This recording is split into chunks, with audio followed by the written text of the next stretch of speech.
We are,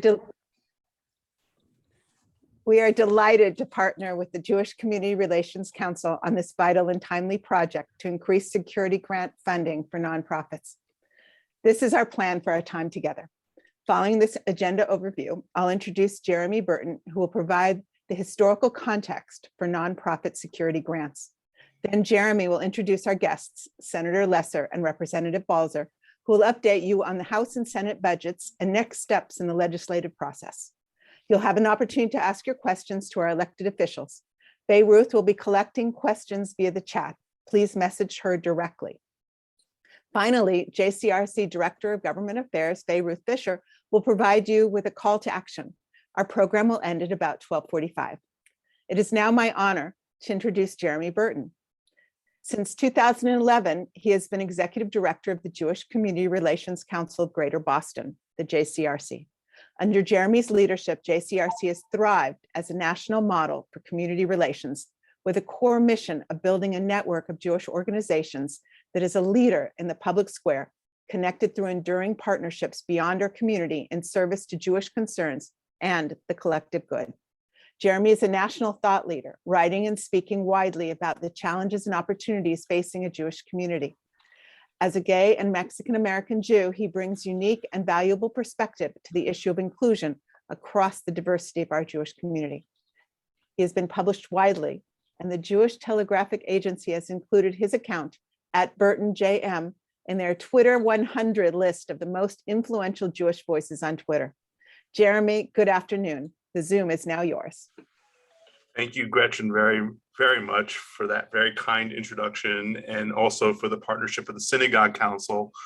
For those who are joining us today, maybe aren't as familiar with this partnership, the Synagogue Council, the Jewish Community Relations Council, the Anti-Defamation League, and CJP have been in partnership for, well, gosh, a very long time now in the Jewish Emergency Management System, which is a vehicle for providing training and tools to congregations and other Jewish institutions across the greater Boston area in regard to, security issues of all nature. And we'll actually, at the end of this, we'll come back to Gretchen to say a little more about some of the upcoming services and trainings that are available through that partnership. But today we're particularly focused as the Synagogue Council and as JCRC on the advocacy side of this, which is to say our partnership with leaders in the legislature to ensure that in addition to the funding and resources that come through the Jewish community to our institutions, that there is the resources and support of our government as a partner in the needs of our community.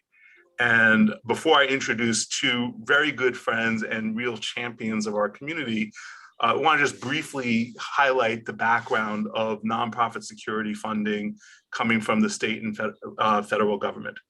And I know that some of you, your congregations have been recipients of these grants over the last many years, but for the rest of that, for everybody else, just a little bit of context was that shortly after 9/11, Congress established a federal nonprofit security grant program through the Department of Homeland Security when that department was created.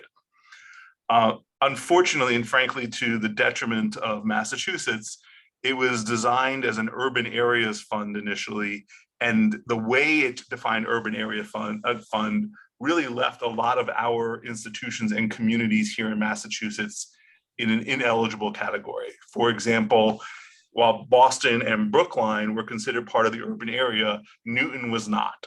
And as we know, Newton has a fair number of Jewish institutions. I won't even get into Western Massachusetts, which was completely off the radar. So this is a conversation and a concern that have been going on for some time.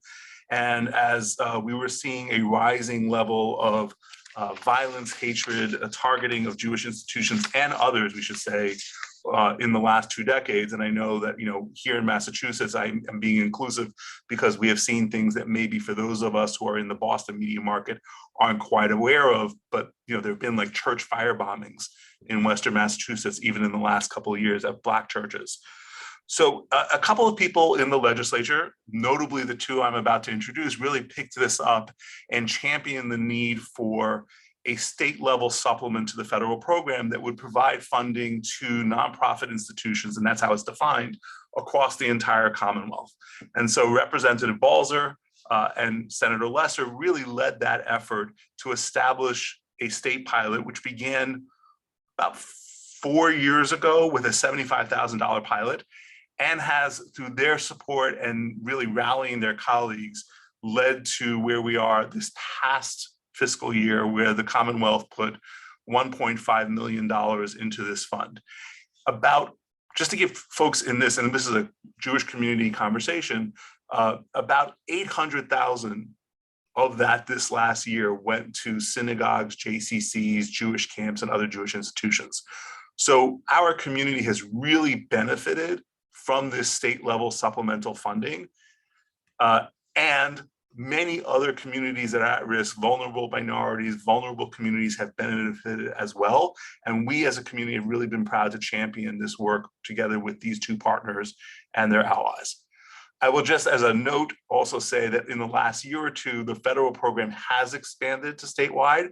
So those of you maybe outside of Brookline, Boston, Everett, Revere, who may not have had federal grants before, you are eligible now for federal grants. And that's an important note to say at the end, when we get to the end and we talk about how to access application training processes and others, which Gretchen will talk about. But we are also still very much in a catch-up mode, because those federal grants, while some parts of the Commonwealth have been able to access them for almost 2 decades, a lot of you and a lot of our institutions are only just beginning to get to those grants in the last year or two. So the state program remains a vital resource for our community and for all at-risk minority communities in the Commonwealth. And with that, I'm really proud to turn it over to our two partners who really sat with JCRC and strategized on this and really figured out what is the way to go about this, what is the way to create a pilot. And they've just been really hand-in-hand partners with us on not just on this, but on so much of the work of the Jewish community, and been real leaders both in the legislature and as Jewish leaders in the legislature. And I was Representative Balser, who is a friend of, and really just a real wonderful partner on so much of the agenda, represents the 12th Middlesex currently, and I realize we're in redistricting, so they're already thinking to September, and I think it's something else. She's represented most of Newton since 1999, if I remember correctly, and has been a champion on a range of issues: women's care, social work, mental health, other issues, all of which are great concern to us. She has a prior career before joining the legislature as a clinical psychologist, and is an important member of the leadership team in the House, where she has really brought forward so many of the concerns of the Jewish community over the course of her tenure. And then, of course, Senator Lesser, who represents the 1st Hampden and Hampshire district. Did I get that right? Excellent. And has been in the legislature since 2014. I always like to introduce him in the context of being known, and I say this because a couple of years ago, I brought a couple of Knesset members to the Senate, and I won't get into like the entire experience of them coming on the Senate floor, but they were like, who's this senator and that senator? They said, this is the guy who started the White House Seder. And they were like, oh, we know that in Israel. We know that story. So Senator Lesser has been a champion of, shall we say, Jewish visibility and Jewish interest in government and public space since he sat down in a basement in Pennsylvania, I think, in 2008 with then Senator Barack Obama to have a Passover Seder, and was then promised and delivered on to then bring that to the White House if they were successful. But more importantly, since 2014, he's been in the state Senate, where he has been championing a wide range of issues, including, in this case, a good match of his leadership as a Jewish legislator, organizing his Jewish colleagues to bring the voice of our community's experience to the floor, but also a Western Massachusetts legislature recognizing that some initiatives like the federal program had overlooked parts of our Commonwealth outside of Boston. So with that, I'm going to turn it over to them. I think we're going to start with Representative Balser, and then we're going to turn it to Senator Lesser, and they're going to give you an update about what's going on in this year's budget cycle, what's happening in terms of the funding of this program for the coming fiscal year. And then we'll move to some Q&A, as well as Ruth Fisher, the Director of Government Affairs here at JCRC, who will talk to you about how to take action and to make sure that all of our legislators understand the importance of this issue at this very timely moment. Representative Balser. Okay, Jeremy, thank you. So I'm so glad you gave that overview of this issue. As far as the earlier stage when some of our communities were not included, and of course, so it's not an accident that the representative from Newton and the representative from Western Mass, the two communities that had been left out, were quick to jump in as your partners to make sure to expand that program and make sure our communities had the opportunity to receive this protection as well. So you don't have to wonder, I am still in the 12th Middlesex District, regardless of redistricting. They didn't change the title of it. But for those in the community who are watching, the district had been the southern half of the city of Newton. With redistricting, the district that I'm now running for re-election in has a little bit less of Newton and a whole big chunk of Brookline. So it's now a Newton-Brookline district. So I would guess that there are a lot of folks on this call who are from those two communities. In any case, it's what I say when I talk about this issue and my advocacy for it, and what I even said to the Ways and Means Committee and to my colleagues, it's on the one hand my great honor to be advocating for this, but it's actually extremely painful to have to be advocating for this, because the reason we have to be advocating for these nonprofit security grants is because of the rise of hate and acts of hate that we've seen in recent years. And certainly the Jewish community is a prime target for that hate, but we're not the only targets. I mean, we've seen acts of hate towards our the Asian American community and the African American community, and unfortunately on and on. So so this is a really, as I say, painful but very, very important program to be advocating for. And over the last several years, we have increased it. The amount that was originally after the pilot, a $500,000 commitment, and then it's been $1.5 million since then. The House has already debated the budget. The Senate's about to. I filed an amendment to double that $1.5 million to $3 million, because we thought that the uptick, certainly the painful event in Brighton, the stabbing of a rabbi in front of a school. I mean, the list goes on and on about the reasons why making sure that more institutions could have access to these grants was there. We did not succeed in doubling the amount. I should mention the governor's budget had also just proposed the $1.5 million. That's what the House Ways and Means proposed. I believe, I know the senator will talk about what's going on in the Senate. The way, maybe I should just give you a quick little civics lesson on how we do the budget. If you were in a high school class, they'd say the governor does the budget, and then it goes to the House, and then it goes to the Senate. And while that's true, it makes it sound as though we're working off the other documents, and actually each of us kind of does our own thing. So the House does its own budget. The Senate's in the middle of doing its own now. The House Ways and Means Committee puts out a proposed budget, and then all the members of the House have the opportunity to file amendments to that budget. And then we debate the budget. There were literally more than 1,000 amendments filed to the House Ways and Means budget. The other thing that we get to do is invite our colleagues to co-sponsor them.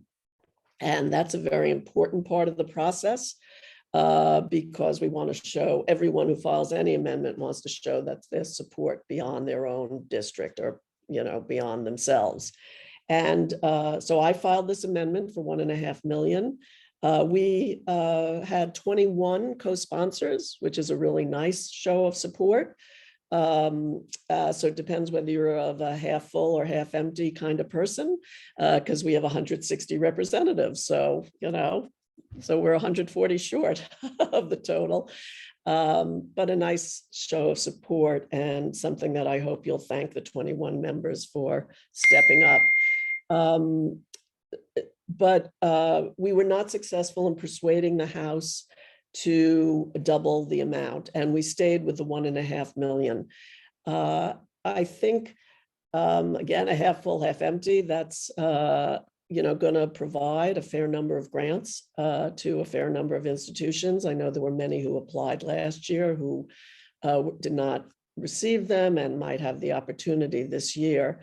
But what I would just encourage folks to do, and why I'm so grateful to JCRC and the SIGA Council for organizing this meeting, is really to encourage people to step up at budget time and reach out to their reps and say, something that's really important to me is the nonprofit security grant line item, and here's why.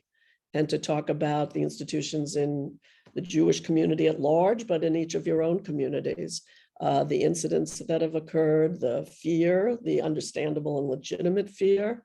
And my experience in the legislature is that legislators really respond to the personal connections from their constituents and personal stories about how people are experiencing what's going on. And certainly hearing loud and clear from the Jewish community how frightened we are these days, with good reason, would be really important, because I'd like to see us step up.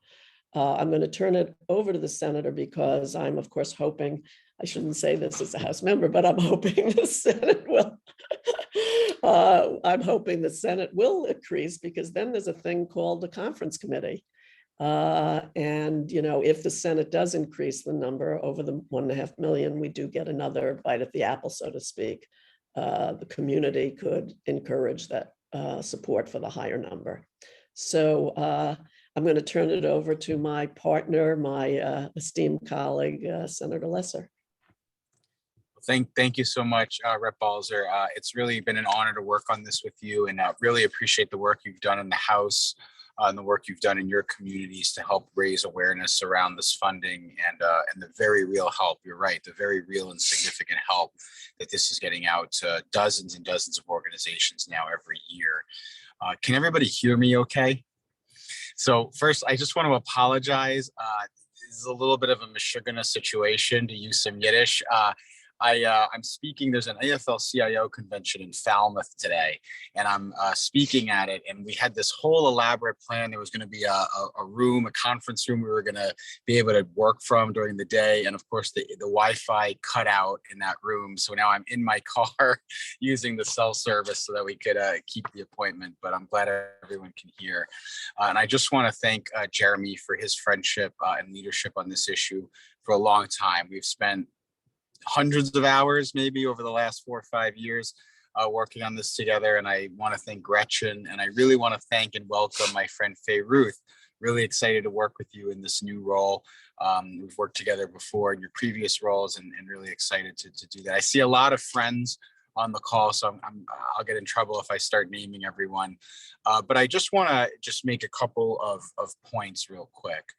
First of all, we just got to speak plainly and honestly about how angry and about how scared we all are, and how justifiable, frankly, that fear is right now. I'm on the Governor's Hate Crimes Task Force. We saw the ADL report that showed a 45% increase. This isn't anecdote. This isn't alarmism. This is fact that we are in a epidemic, to borrow a term that gets used in other contexts, of hate and violence perpetrated against the Jewish community. And we have to be specific. Much of this is targeting the Jewish community, targeting the African-American community. Anti-Asian violence has more than doubled since COVID. LGBTQ violence is up. In my community in Springfield, a Black church last year was burned to the ground by a white supremacist based in Maine. My children's preschool at the Springfield JCC received 5 bomb threats over the course of about a year period. The Jewish nursing home in Springfield, there was an arson attempt at the height of COVID in April of 2020. The FBI luckily intervened. The person is now behind bars. He was a guy in his 30s living in East Long Meadow, a nondescript, suburban community.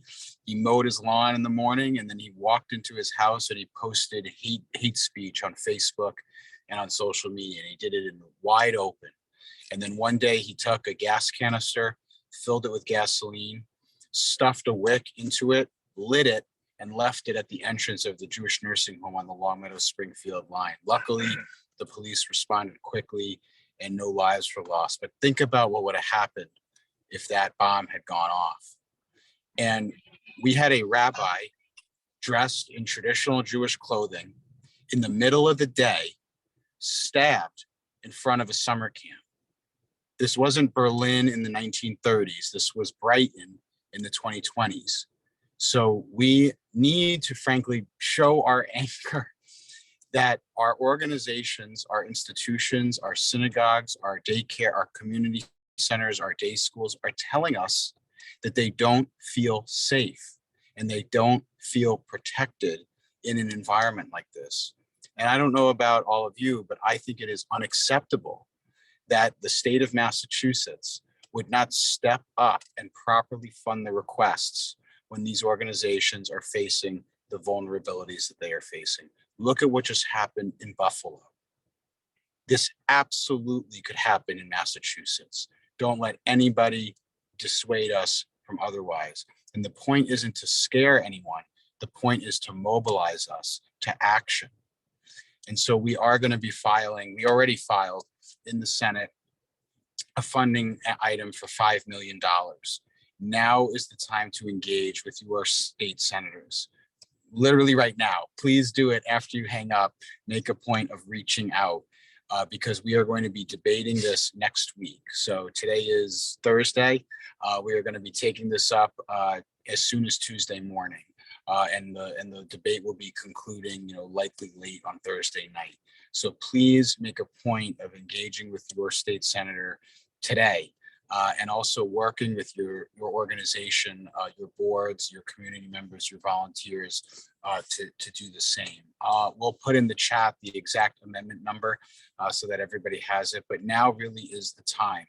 And I just shudder to think, frankly, how we would all feel or what the situation what might be a year from now, 2 years from now, if God forbid there is an incident and it happens in one of the places or in one of the centers or in one of the community institutions that asked for funding from this program but didn't get it because there wasn't enough.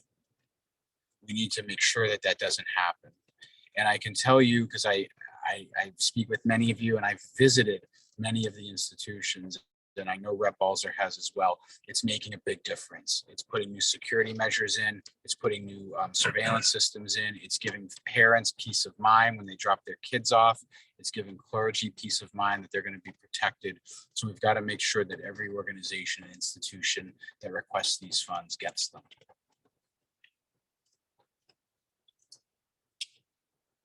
With that, I'll turn it back to Jeremy. Thank you very much, Rep. Balser, Senator Lesser, and really just to underscore, and I think actually Ruth Fisher is going to jump in here and lead any discussion and questions. We've seen this here. Many of us will remember not just events in Brighton, but the arson attempts on 2 Chabad houses in Greater Boston in 2019, which our U.S. attorney a few months ago revealed that the case was successfully investigated, and it was in fact a self-professed Nazi right from Quincy who had perpetrated those acts. We know, there's a report out today in GBH about actual Nazi groups or neo-Nazi groups, organizing here in New England. So you're absolutely right, Senator Lesser, that what happened in Buffalo, we are not an island here. And this is important work, and the work that you two are doing is making an incredible contribution to the whole Commonwealth and to the safety of our community. So thank you both. Now I'm happy to turn it over to Ruth Fisher, the Director of Government Affairs at JCRC. Thank you so much to Gretchen, to Jeremy, and to Representative Balser and Senator Lesser for continuing to champion this issue and make it visible among your colleagues. We had invited people to send me a message via chat if you have any questions for if you have any questions for our elected guests that are with us today. I've gotten a few questions that are technical in nature about the application process. Gretchen is going to speak to sort of the resources that we can guide you to for that near the end of our time together. So I would just ask if there are questions for Senator Lesser or Representative Balser, feel free to just go ahead and put them in the chat and we'll monitor that. I see that Molly, thank you, is putting some information into the chat. I will also be sharing a document that we'd like people to utilize for our outreach for this as well.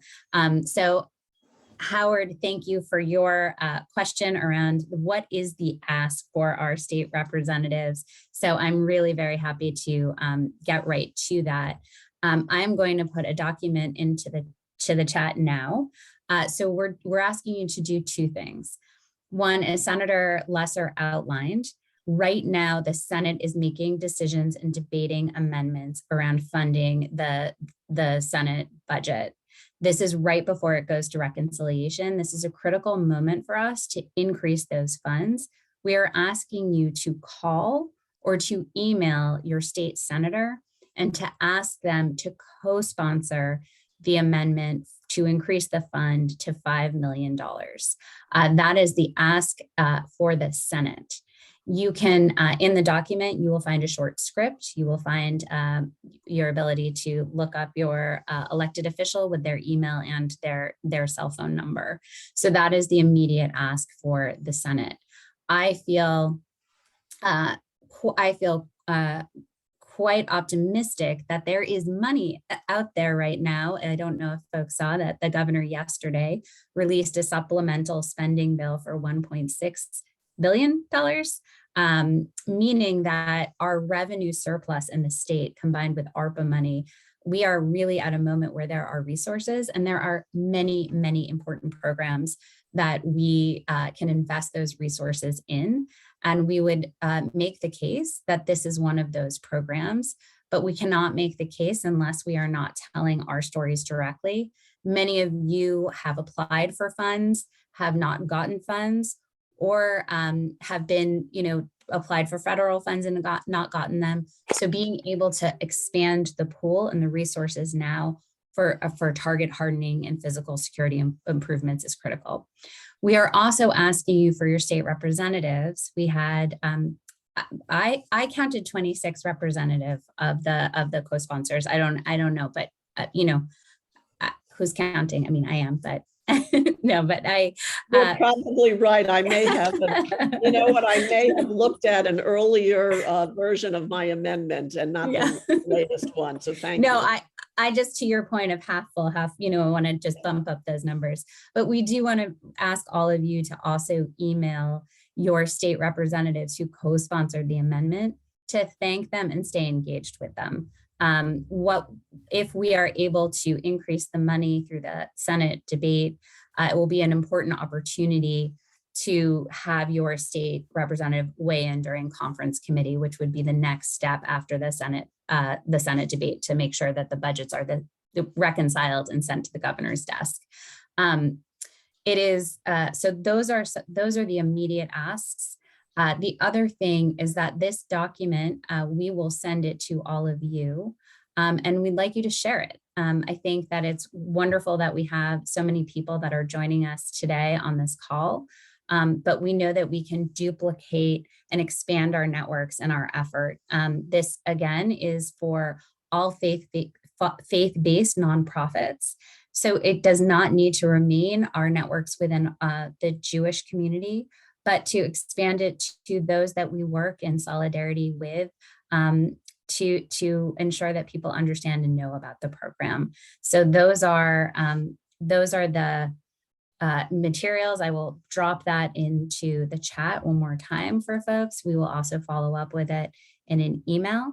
And then I do see that we have a question in the chat from David Abramowitz, who is asking more broadly about the state task force to offer to proactively go after white supremacists and other hate groups in Massachusetts. Is there one? and who leads it. And so I know Senator Lesser, you talked about one of the task force that you're on, so would like to give both of you the opportunity to respond, but that was one of the questions in the chat that I think is relevant to this conversation. Rep. Balser, do you want to go first, or? No, I think you're more on the task force.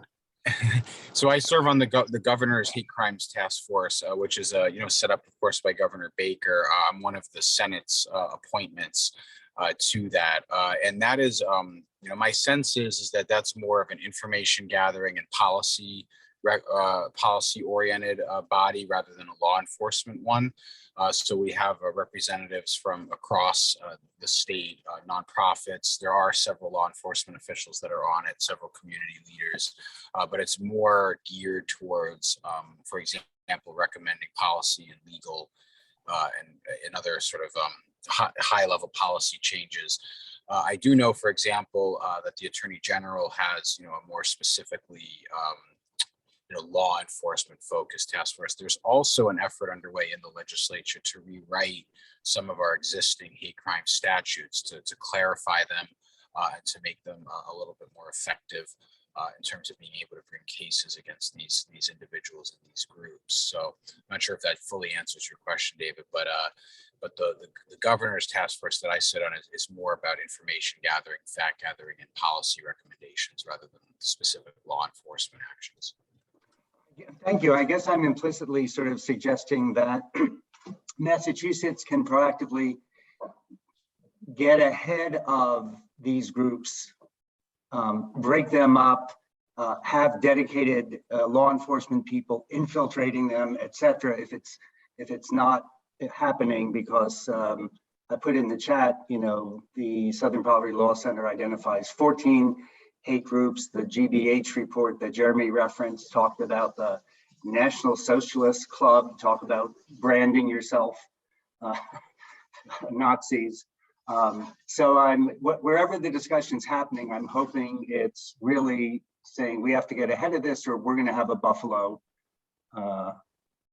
shootings here, et cetera. Thank you. Thanks, David, for the question. Thank you, Senator. Definitely noted and agree. And this is something that we'll continue to think about and engage in. And, again, think about what are the various offices that can touch this work and proactively engage in it. I do see a question from Janet about an application. If you apply for the federal grants, can you also apply for the state grants?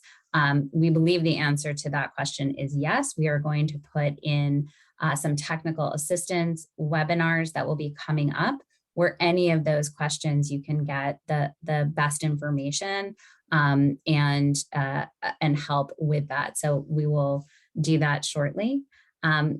Before we move to that portion and I turn it back over to Gretchen, I just want to again reiterate my thanks on behalf of the Synagogue Council and JCRC to Senator Lesser and Representative Balser for not only being here today, but for continued championship and commitment to this issue. But without seeing any more questions there, Gretchen, I'm happy to. Oh, sorry, go ahead. I apologize. Before you jump in saying goodbye, I just wanted to just wrap up a little more about encouraging the folks on the call to be engaged in the next steps.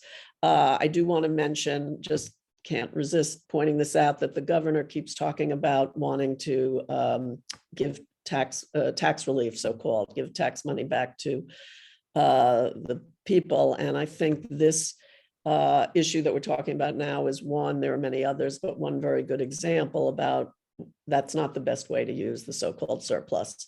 That I think, as Ruth said, there's more revenue coming in, and that's great. And there's a lot of unmet needs that we can spend that money on. At the top of my list right now is this nonprofit security grant. So to keep that in mind when you advocate that we want these surpluses to go to some of these areas that we haven't been able to. And I would just mention that there's one more piece, that when, if the senator is successful and ends up with a higher number than the House came out and it goes to conference, I would encourage letters to the conference committee So members of the public can write to the conference committee. There will be 3 senators and 3 representatives appointed, and members of the synagogue council, and as Ruth pointed out, reaching out to partners in the larger faith community to write in and say that we want the conference committee to support the higher number. So I would just encourage people to stay on it at every step. Yeah, I'll just want to echo my thanks and just say goodbye and just thank you to Rep. Balser, and we'll stay optimistic for next week. I do think we're in good shape, so people should just kind of keep up the advocacy, and then we can kind of reconvene and maybe huddle once we've got a sense of where the House and the Senate numbers are, because Rep. Balser is exactly right. Then advocacy to the conference committee is going to be a really big point. And I'll just leave you with the sense of we just do need to remind people of the stakes of this. I do think in budget time, sometimes we get lost in a sea of this number, that number, this House figure, this Senate figure. At the end of the day, this is about providing security to daycares, to preschools, to nursing homes, to synagogues, to Black churches, to mosques that right now are facing threats every single day. And we see the environment we're in this country right now and in this state. We've seen the ADL report. We've seen the governor's task force warnings. We have been warned. We are on notice that this is going on and that this is happening. So shame on us as a legislature, as a state, if we don't put our money where the warnings are, quite frankly, about how serious the situation is.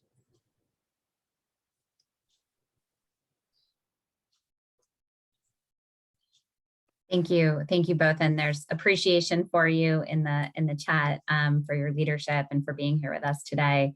Again, people have asked us to continue to update people via email. We will absolutely make sure next week we communicate to this group and more broadly. And with that, I'll turn it over to Gretchen.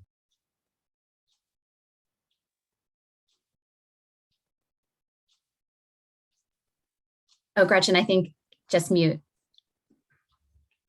Oh, no. Oh, no. Thank you for joining us this afternoon. We are abundantly grateful to Senator Lesser and Representative Balser for their time today and for advocating for nonprofits. Thank you to Ruth, JCRC Director of Government Affairs, for her expertise and resilience in developing this program. This conversation has been about the legislative process and how you can support it. We understand that many people are also interested in the nuts and bolts of the application process. In the chat, you will find upcoming technical assistance webinars and help with understanding the application process. Again, we thank you for the gifts of your time and participation. We wish you good health and a peaceful Shabbat. Shabbat Shalom. Shabbat Shalom. Thank you, everybody.